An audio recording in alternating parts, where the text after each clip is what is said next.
Kenny Payne and company have reached out to three more players in the transfer portal. On today's episode of the Locked On Louisville podcast, we're talking about Reese Dixon-Waters, Josh Uduje, and Keyshawn Hall. So with that being said, let's get right on into the show.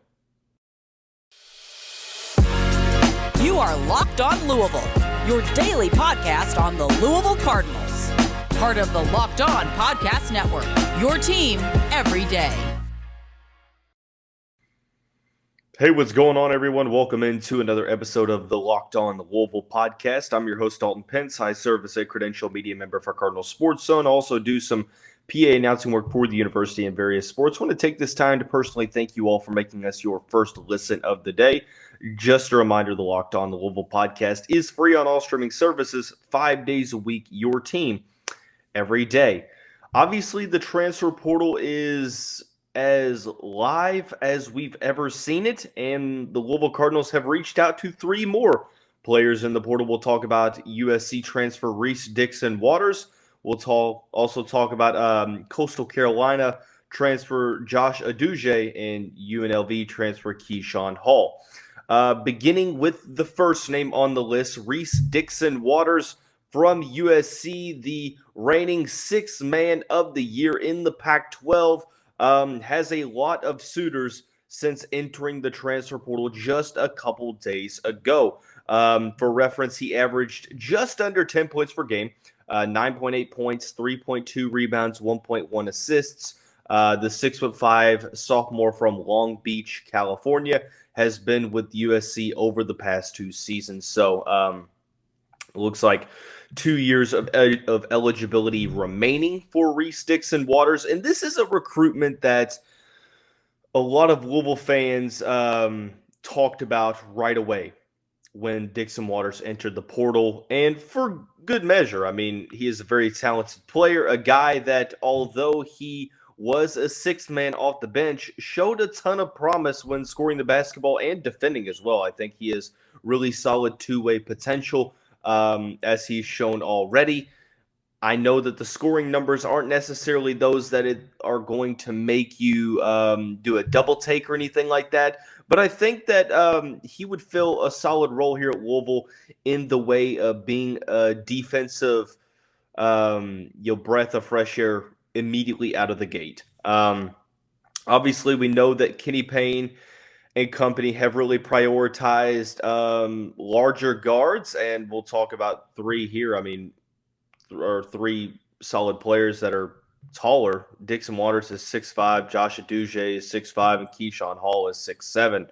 But back to RDW, he's a player that a lot of people have reached out to so far. I mean, I'm reading the list from Travis Graff's tweet just about a day ago.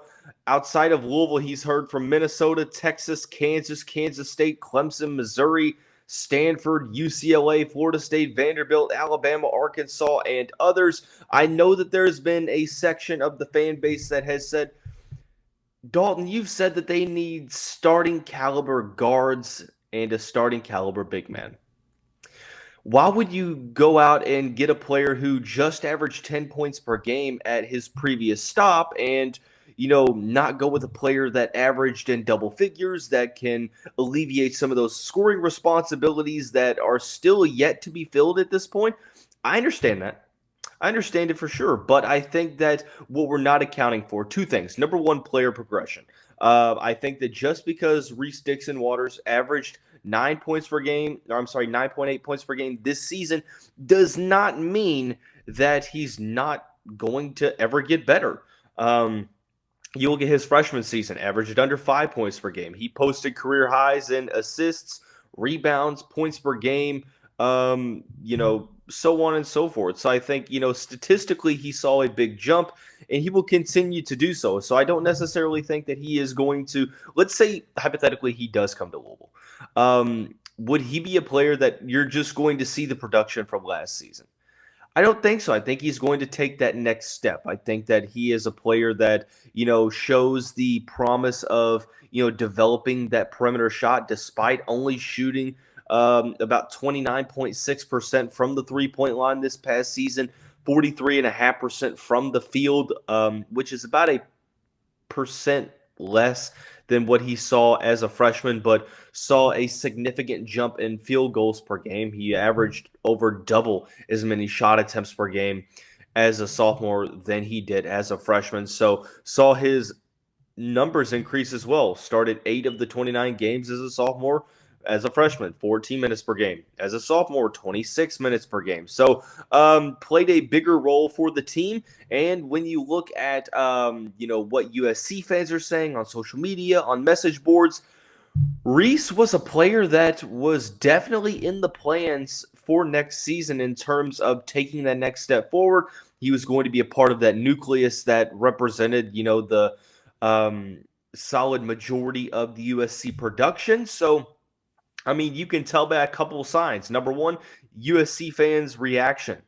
Obviously, this is a player that they definitely didn't want to lose. And on top of that, also, the amount of schools that have reached out and the caliber of schools. I mean, you talk about Alabama, Kansas State, UCLA, teams that were just in the Sweet 16, Arkansas as well, so on and so forth. Another thing that is encouraging to me is his potential in big games. You look at what he's done this season against some solid teams. I know he's had some games that weren't the greatest, but he had 16 points against UCLA, had 11 against Utah, had 15 against Colorado, had 17 against Arizona, 16 against Arizona State in the that is the Pac-12 tournament, and then he had 10-4 in that game against Michigan State, not Mississippi State. Is he going to be a player that is going to come in right away and be a star for Louisville? I don't think so. I think that you're looking at another role player type potential here for the Cardinals if Reese Dixon-Waters were to come to the program. But make no mistake about it, he would definitely be a solid asset to the team. And he's one of the only players that I look at and think, okay, if the Cardinals were to go get a role player, RDW is one of the only transfers that I would deem as acceptable for Louisville to go after, because I still do believe that this program needs the starting caliber guards, the starting caliber big man, so on and so forth. So I think that this would be an exception because of you're banking on that potential. You're banking on that player progression, the jump from year 1 to year 2. You hope to see something along those lines from year 2 to year 3. Not to mention, it seems like, the percentage of perimeter shooting wasn't the greatest, but he projects as a guy who has a solid, fluid jumper, has the ability to get to the basket, has shown flashes of being able to create off the dribble. So I think that a guy that can jump in right away, that has produced at the college level, 10 points per game, at the Pac-12 level, won 6th Man of the Year, solid defender as well for being, a 6'5" guard. I would like this addition. I think that he fills the role of Louisville needing to just fill out the rotation. Is he a starter at Louisville? Is he a 6th man at Louisville? It really just depends on what the roster breakdown would be, because you would assume that Sky Clark will be starting. You make the allocation for, I would say, Louisville probably addresses a front court need. So you're looking at 2 players in the front court. So you're looking at Sky Clark and then 2 guards/wings. Is Mike James going to be a starter? Is JJ Traynor going to be a starter? Could Reese Dixon-Waters be a starter? Those are all questions that would probably have to be asked if he were to commit to Louisville. I don't want to put the cart before the horse, so to speak, but if he were to come to Louisville, I think that you see a situation where if he's not starting, he is the first guy off the bench. He's playing 25 to 26 minutes per game.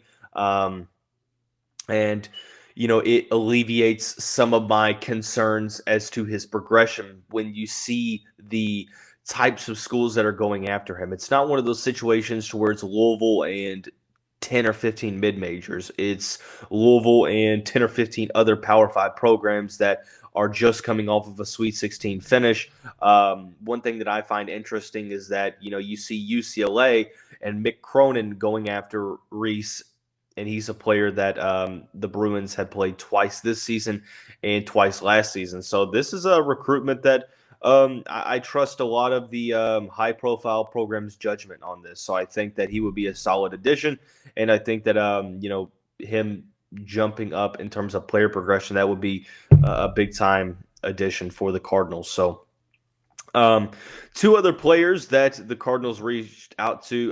We'll begin with the Coastal Carolina guard Josh Uduje from England.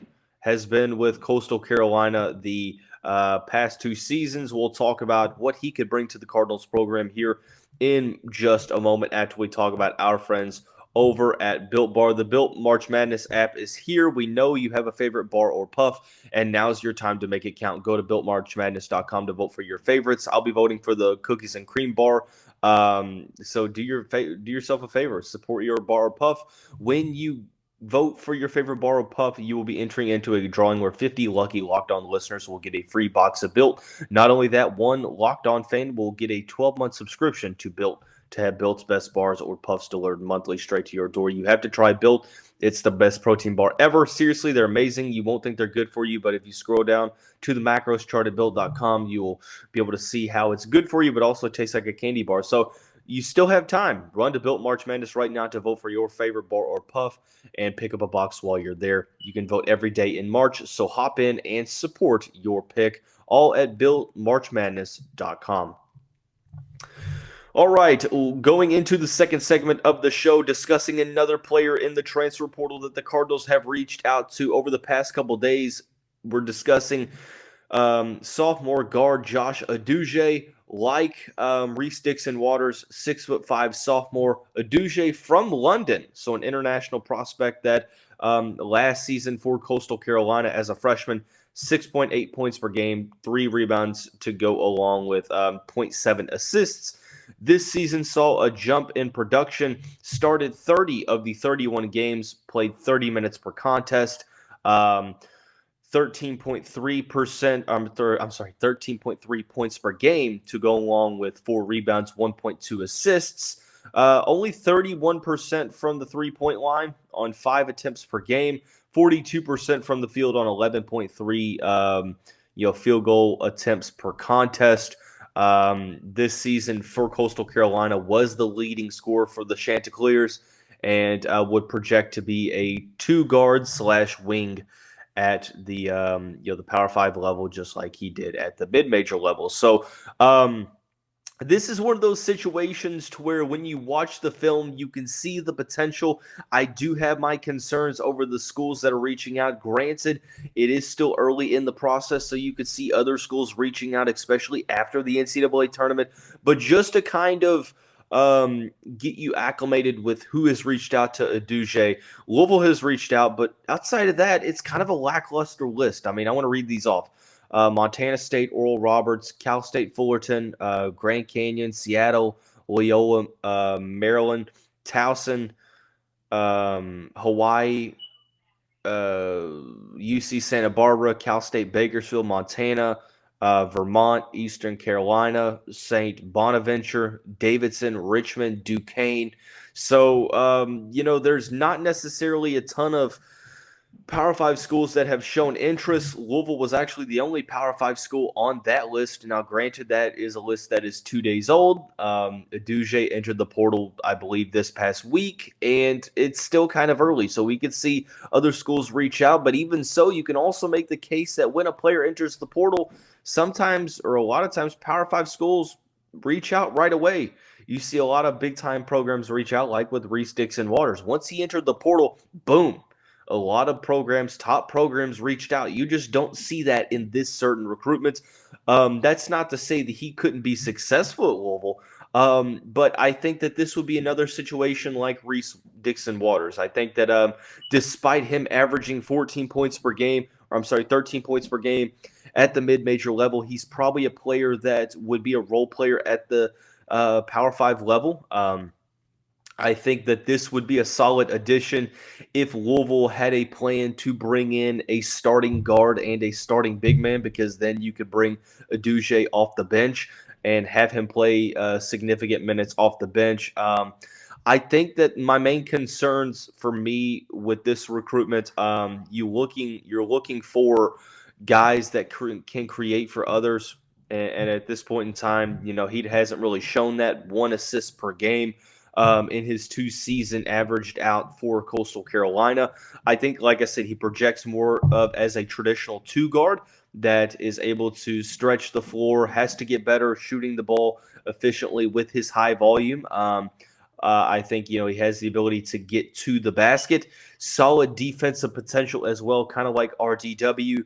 But I think that this is more so of a player that plays predominantly off the ball and would be solid maybe in spot situations, spot up shooting, catch and shoot situations. But like I said, the leading scorer for Coastal Carolina, a guy that I think has the ability to carve out a role at the Power 5 level. Coastal Carolina this season was not really all that good, 11-20, 5-13 in the Sun Belt. But like I said, I also think that you can't totally write Adouje off. I think that he is a player that has potential, could definitely be a guy that plays a role at the Power 5 level. But at the same time, I want to see how he plays against solid opponents.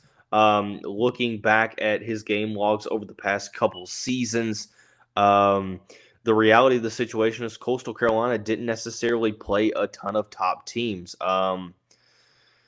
Let's see.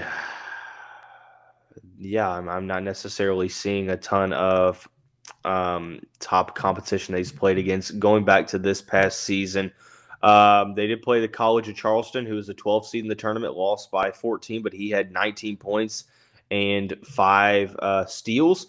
Had 22 against Georgia Southern, 11 against Marshall, 22 against James Madison, 25 against Charleston. Or that's not Charleston. Who is that? Chicago State. Sorry, read the acronym. But like I said, also had 33 against South Alabama in overtime. But, I mean, he's a solid scorer in the mid-majors. Is he going to be a guy that can produce at the Power 5 level? I think that that's the question that has to be asked. If Louisville had more than 3 scholarships remaining, if their starting 5 was pretty much solidified, I think that this is a recruitment that you look at and say, okay, this would make a ton of sense for Louisville because you're filling out the bench. You're filling out the bench with guys who have produced at the mid-major level. Now, I know that, you could say, well, Dalton, you have made it an effort to mention that you want players that have scored consistently, even if they're at the mid-major level. I think that that's true, but you have to look at the context. When you look at the schools that have reached out, the caliber of schools that have reached out, you look at some of the efficiency numbers. Adouje, not the most efficient, but has the ability to score in bunches. So I'm not saying that he can't do it. I'm not saying that he's not Louisville level, but at this point in time, having to be extremely selective with the spots remaining, I'm just not necessarily sure if this would be the right decision to go with. But at the end of the day, if Louisville were to accept a commitment from Josh Uduje, I think that he does potentially have a role. I think he could have a two-way role as a player off the bench. If he's a starter, I think it would probably need to be in a 3-guard lineup to where it's Sky Clark, it's Josh Uduje, and then it's another starting caliber player from the portal that has been very, very successful at his previous stop as well. So, and it would probably have to be more of a traditional point guard because Sky Clark has shown the potential to be a combo guard, but more so rather a 2 than a 1. And then obviously Josh Uduje, more of a traditional shooting guard. So Adouje, a player that's solid at his previous stop. Let me rephrase and say that if they were to get a commitment from Adouje, I don't necessarily think it would be a bad move here for Louisville, but I think that this is this is a situation where Louisville has to get extremely better next season. So I would think that this would be a solid level addition, but I think Louisville needs to be pretty selective with their scholarship offers and availabilities as well. So there's one more prospect we're going to talk about on today's episode of the show. That is UNLV transfer Keyshawn Hall. We'll talk about him here in just a second after we talk about our friends over at FanDuel. The tournament is almost over already. There's no better place to get in the action than FanDuel, America's #1 sportsbook. That's because right now FanDuel is giving new customers a no-sweat first bet, up to $1,000. That's $1,000 back in bonus bets if your first bet doesn't win. Just go to FanDuel.com/lockedon to sign up today to claim your no-sweat first bet. Then you can wager on everything from the money line to point spreads to which team will be cutting down the net, all in an app that's safe, secure, and super easy to use. So don't miss your shot at a no-sweat first bet up to $1,000 when you join FanDuel today. Just go to FanDuel.com/lockedon to sign up. Make every moment more with FanDuel. Heading into the final segment of the show, we're discussing another player that Louisville has reached out to in the portal. It is UNLV transfer Keyshawn Hall. Hall is a little bit different from Reese Dixon-Waters and Josh Uduje because he is a player that played pretty sparingly in his freshman season at UNLV. The 6'7", 250-pound native of Cleveland, Ohio, only appeared in 18 games for UNLV, 0 starts, averaged 10.8 minutes per game in his time playing. He did pretty much produce solidly for his time, 5.4 points per contest, 1.6 rebounds per game, 57.9% from the field on 4.1 field goal attempts, 1.1 three-point attempts per game, 50% from behind the arc. So he was efficient on some pretty small numbers. Two ways you can look at this. Number one, you project, well, he could look a lot better when he gets more playing time. And then there's the other side of the table that says, well, why, if he could be a lot better in that increased playing time, why is he not getting that playing time?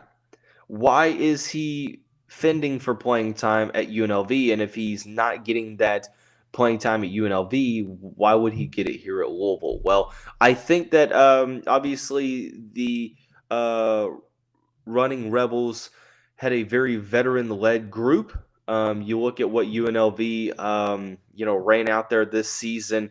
E.J. Harkless, Jordan McCabe. I think, who's the other senior that they had? Luis Rodriguez. So a lot of veteran presence in this group, especially E.J. Harkless. However, with a player like Keyshawn Hall, who is listed as a guard, plays kind of like a hybrid between a guard and a forward, it makes you wonder, does Louisville need another player at that position? I know when people hear the word guard, they think, well, guards can handle the basketball. Well, that's not always the case. Well, maybe they can dribble the basketball and get to the rim, but can they create for others? Can they set their teammates up and facilitate the basketball? I think that sure, Hall has guard tendencies, but he also has forward tendencies as well. I think is going to be a player like Caleb Glenn plays like, the Cardinals signee, the soon-to-be freshman from the 2023 class. I think that they play very similar. They use their strength to get to the basket. The ball handling is getting better and better, and the three-point shot has shown that it's there, but it's a matter of sometimes the fallacy that we think of is that with increased playing time means that we're going to automatically see a direct correlation in production. And sometimes that's not there. I'm not saying that that's the case here for Keyshawn Hall, but you have to at least introduce that as a possibility. Now, Hall has gotten interest from some solid programs: Louisville, Baylor, Ohio State, Georgetown, DePaul, Providence, and then there's some other programs like Ohio, Toledo, Eastern Michigan, so on and so forth. Maryland and Washington State have also reached out. So you're essentially banking on the potential. And I don't necessarily have a problem with that if I'm, talking about it in context with what he would be bringing to the table to Louisville. I think that he would be a player off the bench. Like I said, Louisville has to be very, very selective with their scholarship offers. I think he's got the potential. I think, he projects as a player that plays the 2 or the 3 can handle the basketball, get to the basket, but I want to see how that efficiency does when he gets more shot attempts, when he gets more attempts from the three-point line, when he gets more minutes. What does that production look like? And I think that is just a risk to look at here if you're the Louisville Cardinals. Not saying that it couldn't work out, but it still is a risk, and I think Louisville needs to add players that have been productive at the Power 5 or the mid-major level in high ways. So, talked about Reese Dixon-Waters, Keyshawn Hall, and Josh Uduje. Thanks for making Locked On Louisville your first listen every day. For your second listen, check out our brand new podcast, Locked On College Basketball. Experts Isaac Shade and Andy Patton bring you everything you need to know on and off the court, plus hear from big-name experts, coaches, and players throughout the basketball landscape. Locked On College Basketball, available on YouTube and wherever you get your podcast. But that's going to wrap up today's episode of the show. Everyone have a great day, and we'll see you right back here very soon.